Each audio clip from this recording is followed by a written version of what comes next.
Speaking of unusual, have a look at this. Oh my god. Good evening, ladies and gentlemen. My name is John Tron Davison. Welcome to Heavy Repping. I'm here with my good friend Slim, and we're going to talk picks amongst other things, but I'm going to let this wonderful man introduce himself very quickly. Please, hi guys, sir. Slim here. Long-standing guitar tech with Tom Morello, amongst many others. And Slim was very, very kind, and he's brought some picks with him. So these two here, these are Gomez ones. Gomez picks, yes, bless them. That's actually from last year's Bring It On anniversary shows that we did. We're going to be going out again very soon. Next week, I think.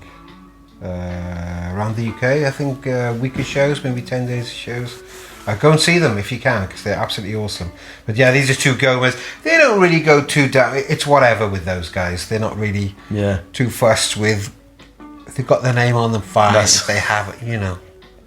That's a fairly high level requirement. Yeah, sometimes have you got my name on? Thin. Yeah, that's fine. Sometimes they're thin, sometimes they're thick. Because they do. It's a lot of acoustic stuff with them. A lot of acoustic, and there's like finger picking and stuff. A lot of that. A lot of open tuning. A lot of. I mean, when I first went out with them, I think we had something like 26 guitars. That's like that's in Black Crowes territory. That. Yeah, I mean, to be honest with you, that's a lot of gear, man. I'm the only guitar tech at the moment, so I think I have about 18 to look after. That's a lot. It's all weirdy woo tuning. Oh, of course, open tuning, capos, and you know. But they're so nice to work for. They're such lovely guys that it really is no problem. Excellent. It's a case you start the show, you start tuning. You start tuning, you start tuning, and you try. Right, I've got two guys needing to do guitar changes coming up. How do I?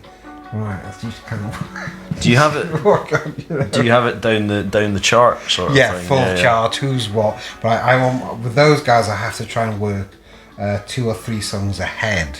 But the good thing about it, there's enough of them on stage that if anything craps out or stops working, I haven't got to freak out too much because there's enough going on that tends to cover. Yeah. So my head is literally down and I'm tuning, you know. Speaking of weird tunings, I must bring you to this. Yes. Because of his penchant for unusual tunings. Yes. Well, there we go. This is one of Chris Cornell's guitar picks from his time in Audioslave. Bless him. God rest his soul. What a lovely, lovely guy he was. I've got quite a few of these at home still, and every now and then I find them, and you stop, you know. Yeah, for sure. It was very, very, very sad, and it is still very sad. And funny enough, Tom still does Like a Stone in his recent shows, and Prophets of Rage have been doing Like a Stone, and it's still that's one of those moments in. We've had Serge Tankin from System of a Down come up and sing it with us. Yeah, I watched that. It's outstanding. It's very, very heavy. Yeah, it is actually. But so I see these and I always remember. But I don't remember anything bad. I always remember good stuff. Thinking about Chris, you know, always do. Yeah. But no, it was a sad. But you know, for that there was a time there when it was good. It was very, very good. Yeah. You know, and nothing but good things. You know? Well, we've got another. That's another Audioslave one there. There we go. Well, every now and then, he feels left out. So this is Timmy C. This is an old Audioslave guitar pick from Lollapalooza, 2003. Just with Audioslave, Timmy C. Actually, you know, I think there was maybe one song with Audioslave that he used a pick. I'm sure I've seen him using a pick in footage. Yeah, I'm sure this with Rage back in the day, actually. Oh, maybe. I can't remember what it's on. Yeah. But no, he just feels left out occasionally. We used to have black ones, and he used to have "Got Bike" written on one side, question mark. I guess he just likes his mountain biking. Bike. Yeah. Does he? Am I right in saying he does his own pickup windings? No, he doesn't. I heard that somewhere. No, he's completely barky man. I love him, but no. He's, no, he's running his Ernie Ball Music Man's, the Stingrays at the moment. Yeah. They're making him some beautiful, beautiful basses. Yeah? Because he's been... really, you know... I always associate him with Ernie Ball. Yes. I'm trying to remember. He used Lakeland for a while. That was the other one, because I knew it was Fender shaped, but I didn't think it was Fender stuff. But then, I think actually on the first... I could be wrong here, but I think he used Ricky 4001 on the Prophets record. Because I know he has got, because he's an old Rush fan. Oh, well, that is true. Oh no, because I heard that story. Because it's in Beyond the Lighted Stage, and he talks about when he met Neil Peart, Yes, and he went into the room with him, and Neil went, "All right," because Peart's not a sociable guy, and he said, "Well, in fairness, you know, if I was Neil Peart and I walked in, I'd be like, yeah, cool, man." Well, it's funny actually because Tim did one of his little side project bands. I think they were called Future User. Check this out on YouTube. Okay. Could be wrong. Future User. He did a video, music, and I think it might have had some John McEnroe connection. This all sounds crazy. In the video that Tim did for this song, I can't remember the track that he did. He's got Alex Lifeson and Geddy Lee as surgeons in the video, while but the footage of Timmy having his back operated on is real.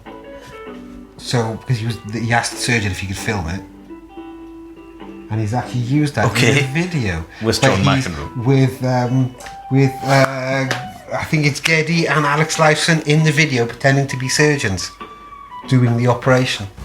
That is very strange. Yeah. That's a very odd. Check that out. I will have to now, obviously. Yeah. He told me about this thing, and I was like, and I think Tom Morello is a surgeon as well. Yeah. Speaking of Tom, oh, here we go. We've got Tom's picks. Yes. Right here.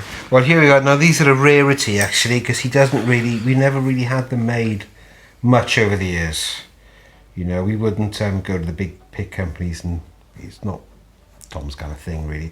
Now, first of all, these black ones these are quite a rarity.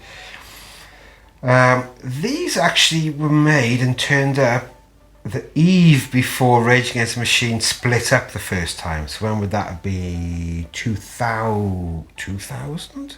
So look, there we go. We got just Tom written on one side. We didn't have Rage Against the Machine written on at all, but there's a demon logo from his 1970 Dodge Dart Demon that I think he still has, which is why we see these turn up on eBay occasionally, and no one really knows if they're genuine or not, or if they're real, but they are. And we only had one bag of them, so if you find them... Oh, really? Oh, wow. Yeah. I have to say, just to interject very quickly for the camera, Slim has done something interesting here, because although anybody that's watching this will know my pick collection is not... It's not small in a modern sense. It's not as big as... There's a guy called Guy DeVilles, who I know in the States. Yeah. He is a collector. Right. And you can go and check it out, him and Joe Macy. Right. Guy DeVille's pick collection, he sold a lot of it off now, but it tops 60,000. Whoa. I don't even know how you would store are that. they like, is it band stuff? Is it? Yeah, it's everything he's got. Early Van Halen, Stevie Ray Vaughan, like anybody you can think of, he's got it. It's wild, like some crazy stuff. Yeah. But he owns a lot of celebrity picks. These are the first ones I've ever had. Really? Really? Yep. All of my collection's been got from modern makers, so that's a big thing for me actually. I find them everywhere. They fall out of my arse in the washing machine. Quite literally. Just literally in socks. These ones. Yes. These look like current. These jobs. are current. Now here's the odd thing with us. When we had the black ones made for Tom, I don't think he liked using them because they were a different colour. You knew the same thickness, and you couldn't actually tell by holding what colour they were, because they are the same thickness. I made sure that when we had these made, that they were purple like the original Jazz 3. Yeah. But now I actually got together with the guy from Dunlop and said, well, let's get some picks made. I don't think I actually told Tom before I had them made. Oh. Just because I thought, well, it's a little, shall we? It's not something we've ever really done. Yeah. But I thought, no, I'm going to get some done. We got some done. And he loves them. And it's something to give to the kids. I get asked by kids all the time for picks and stuff. It's just cool to be able to give people. Yeah, for sure. And he does use them. So if you get them, he does use them, And you said he's been using the same, so that's a 1.14, I think. Yeah. Those purple ones. He has never used anything else, and he can't use anything else. He really is. He just That's you can give him any guitar, any amp, anything, he'll be fine. But you can't give him any other pick apart from one of these. It matters. It does matter.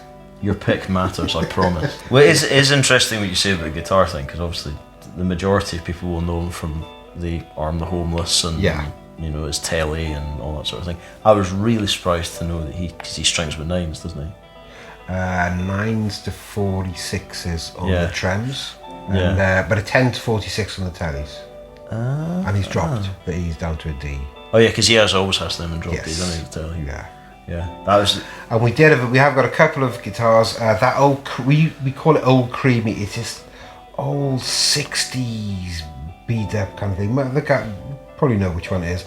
He plays Calm Like a Bomb on it. Yeah. He used to play Tie Me on it. I think it cost him $55 or something like that. That actually is regular 10s from A to E, but the B string is like a 58 or something like that. We tune it down to a B. So it's like a 58. I think it's the biggest one I could get through the tuning peg. And we couldn't get, but it's such a pain in the ass to tune that, because it's not... Is it short scale? Yes, it's a tiny. It's not just short scale. It's short scale. It's so like past Japanese, 24, like even. Yes, I mean it's ridiculous. So what you have to do with that, you have to tune it flat. You have to tune that B string way flat. Because otherwise, which is an art in itself. Because otherwise you hit it and it just up here. By the time it comes, half. So the thing is, if you tune it really flat, and I do this with all my drop tuning cases, I'll always hit it because he hits it hard. And he does play. That was the thing that surprised me about the 9s, because he does play really hard. Yes, he does. With his little hard picks as well. Yeah, for sure. It's quite a, But I have to say, on the subject of teching, Sam and I had a conversation earlier on about this, about how he has been around the world on III. Yeah. And I didn't know that you mentioned to me about Gomez. Yes. Obviously, I knew about the Tom Morello thing. Beautiful guys, yes, Gomez, yes. But I didn't know that you'd, and maybe our viewers won't know, that you worked with Tool. Yes, briefly, yes, but a couple of months, 2 or 3 months with Tool, I think, did 2 or 3 tours. We have known those guys quite a long time as well. They used to come out with Rage quite a lot back in the day. Tom and Adam have history, obviously, together. Mm-hmm. They played in a band called Electric Sheep in high school. And Maynard, of course, appeared on the first Rage record. Yeah. And who else have you been out with, if I might ask? Without getting yourself in difficulty, actually, no. There's been quite a few, and I forget sometimes. Skunk Anansie. I spent a little while with Skunk Anansie. The Prodigy. Oh, with Guess Buck? No, actually, for Rob. Ah, okay, fair enough. Holiday, Giz had gone by the time I came in, so it's fairly, So when was that you went out with them? Around, in between, at one point I was doing Nicky Six, Motley Crue, and Prodigy. I was juggling that for 2 or 3 years. I had a good 2-year run when they were slotting in really beautifully. Really beautifully. But then, of course, I had to choose and actually went for Motley Crue in the end. Just to so did you tech with, was it just, were you doing Nicky or were you doing Nicky and Mick Mars? No, just Nicky. Just Nicky. So Mars had his own guy. Mick had his own guy, a lovely guy called Bobby O, who's been with Mick for years and years and years, and it's probably one of only 2 people that actually know how Mick's rig goes together. Because has he got a weird rig, is he? Oh, it's insane. I mean, he must weigh about 3 tons. He's got, I think, 12 cabs all on. Those things are all on. The thing about Mick Mars, if you stand in front of his rig and play his guitar, that shit will move you. Jeez. It's got every frequency known to man. It is. It's the loudest, I swear to God, it's the loudest onstage guitar rig that I've ever heard or played. I mean, I used to pick up his guitar occasionally. Yeah. But the guitar world is something maybe as big as this room, and it's old VHTs, Soldanos, old Marshalls, and it's all Pete. So he's not using wimpy stuff either. No, it's all Pete Cornish fire breathers the whole way. Yeah, it's like the cobwebs and stuff. It's all patch. I mean, it's wow. Yeah, that's pretty. But no, I looked after Nicky, bless him. Yeah. I spent L7. How I could forget those girls. They're lovely. Hopefully, they're coming over this year, next year. And they have a new record out, and they're sounding better now than they ever. They're wonderful, wonderful, wonderful band, and lovely people as well. You know, I guess if it wasn't for them, I wouldn't have. Well, yeah, the story you told me about. Tom, yeah, I wouldn't have ended up with Tom. But I spent a little brief thing with Faith No More, a band called Failure. I worked for a band called Failure, briefly. A band called Nada Surf. Whatever happened to Nada Surf? Yeah. Gee, that is going back a bit. Yeah. Mother Tongue were another one. Yeah. Mother Tongue. There's been a few odd things I've done. Yeah.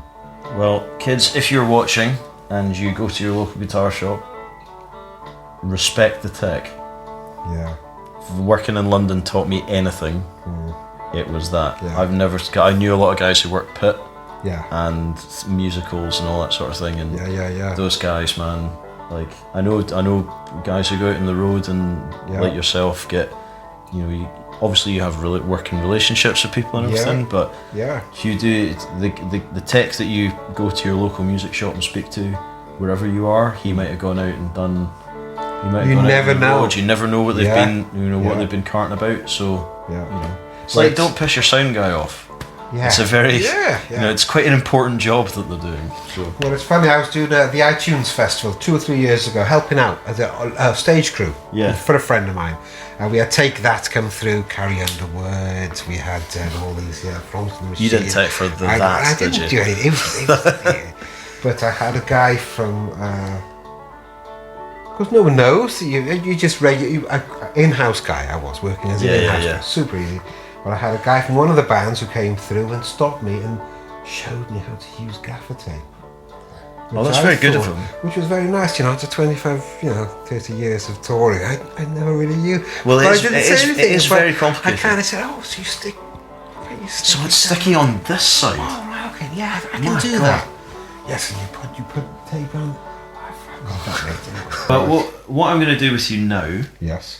Because obviously we can swap war stories all evening, I think. Yes. But I'm going to show you a couple of things because I know you have seen a lot of things. But when Slim had a look at some of my collection earlier on, he was a little bit surprised by it. So what is going on here? I'm going to show you a couple of things. We'll start off with some sensible stuff and not go too silly straight away. But, I'm going to see if you can guess the materials as well, because I think that'll be quite fun. I can't. So, ooh, that's nice. Mm-hmm. So what do you think that is, if you were to take your educated guess? That's some kind of resin. You're in the ballpark. Some sort of plasticky... Is it sandwiched? It's sandwich cross-cast acrylic. Okay. So that's a Savage Customs Galaxy. They're made in Oklahoma, and they're one of the earliest supporters of the channel. Them actually, they're really fantastic bit of gear. Little chirpy as acrylic tends to be, especially on the plain strings, but rock hard. It is rock hard, isn't it? Well made. Yeah, really well made. That's fantastic. I'd be interested to know of some of your charges, what they might think of this sort of stuff. If Morello's been using 1.14 for ages, you'd look at that and go, what are you talking about? Yeah, he wouldn't, he wouldn't know what to do with that. Well, I wonder if he'd know what to do with this. Whoa, look at that pad. What are you doing with that? See, I used to get freaked out when I first saw shark fins. Shark fins, yeah. Do they still make shark fins? Yeah, I've got a couple in here somewhere. But like that kind of looks like... something you'd put in your ear. That's your classic shark. Your classic shark fin. So that is a Raptor. A Raptor. Yeah, they're made here in the UK. And I guess you can use any side. Is that the whole? That is the idea. Okay. Like it's a little bit like you know how Gene Hoglan plays with weights around his ankles. Okay. It's like that, but for guitar. Right. So it's like it could be easier, but it's not. So you. So you play this first, then you go back to one. It's like that's a little bit like if you can play with that, and then you go and pick up a regular pick. Like oh my god, this is brilliant. Right, okay. It's like when somebody stops punching you in the face. Speaking of unusual, have a look at this. Oh my god! Whoa! Look at that. That is the that's not even the thickest one in the box. So that is a well. What do you think it's made from? Oh, it's kind of smooth. It's got a kind of it's not a kind of graphite-y, no.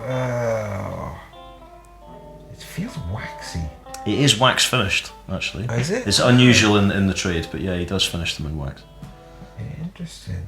So that's ultra high molecular weight polyethylene, which unfortunately doesn't have a cooler name. Right. That's made by Alexis at Iron Age. That's called the Megalith Ultra. Megalith Ultra. Yeah, it's an 8. That particular one is 8.7 millimeters, and the HR on the back, which you very kindly did for me, it glows in the dark.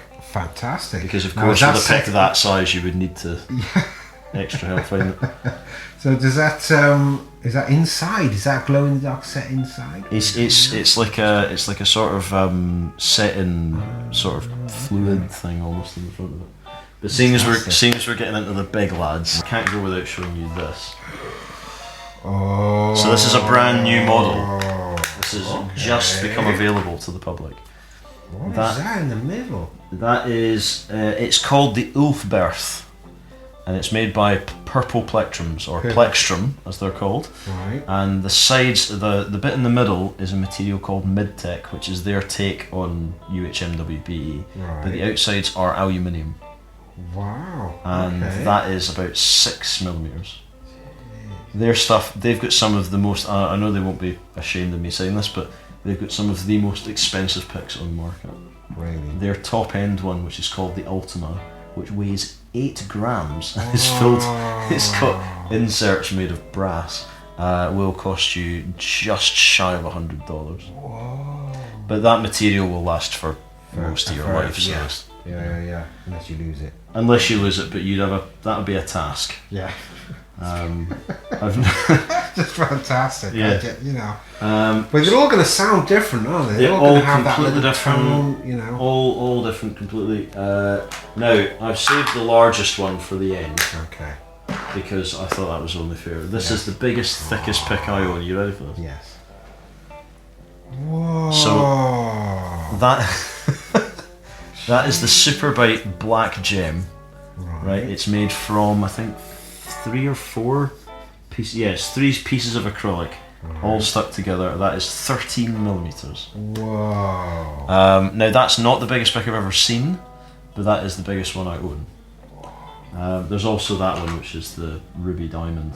See, now if you threw these out to the kids, people would die. Would lose eyes. Yeah, like ripping up the road. Yeah. No. That's fantastic, mate. That's you know, I never knew. I honestly never knew. It's a bottomless. It's a whole world, isn't it? It's a bottomless well. If you want to see the biggest pick I've ever seen, it's made by Huffschmidt. Remember that big white thing that I showed you? Yeah. So he makes one. He did a one-off. 3 stages or something. 33 millimeters. 33. So it's like 3 of them. But it's a kind of But the taper is like right round. And the thing is like if you've got bad grip strength. Yeah. Then the bigger you go, the less physical. Yes, that makes sense actually. It's really good for Alejandro, who makes I've done it somewhere. Who makes all the stuff in Colombia. Right. He worked a lot in fabrication. Put screwdrivers through his hand, and that's why he started making massive picks because he just couldn't hold them anymore. Right. See, that makes kind of sense now, actually. Actually, just before we wrap up, do you want to see the most dangerous pick? Okay. Oh my god. Yeah, that's actually lethal. Like Oh, you could actually. Yeah. That would hurt, wouldn't it? Oh, that's proper. That's proper 354 grade steel. Whoa. It's like really serious. It's made by Tantris in the States. They're all cut by laser. So one guy and his wife make them. Really? Yeah, they sent me 3, which is really cool. But that's easily the most dangerous thing I've got. It's crazy. That's fantastic. They sound that their 351 sounds amazing. But, right. But that's like not safe. Yeah. So still cool though. Well, ladies and gentlemen, hope you've enjoyed our little sojourn with Slim. I've genuinely genuinely can't thank you enough for coming out, man. Well, it's a pleasure, really mate. do, and especially for these, because that's. Oh, I'll see what else I can come back with. Oh, I would be honoured. Genuinely, I would. So make sure that you go and check out all the Prophet stuff. Yes, Gomez too. Gomez in the as UK. well. Yep. Prophets of Rage. Yeah, it's all European stuff. I think we are doing some UK shows, Manchester, London. Check it out. It's good. It's good stuff. Yeah. It's Especially it's with good. having it's Be Real and Chuck D out. Be Real, Chuck D, Yeah. DJ Lord, yeah, and the three guys, Tim, Brad, and Tom. Excellent. They've got new music out, so it's going to be fun. Well, from myself, John Davidson at Heavy Repping, and from Slim, Thank you for having me. many thanks for tuning in. Thank you to my wonderful colleague. I shall see you next week for more news from the Plectroverse, but in the meantime, don't forget, if you're not sure what to do, rep hard, rep heavy. I'll see you soon. Fantastic. Rep hard, that's a t-shirt right there. Oh, don't worry, that's coming. Oh, fantastic.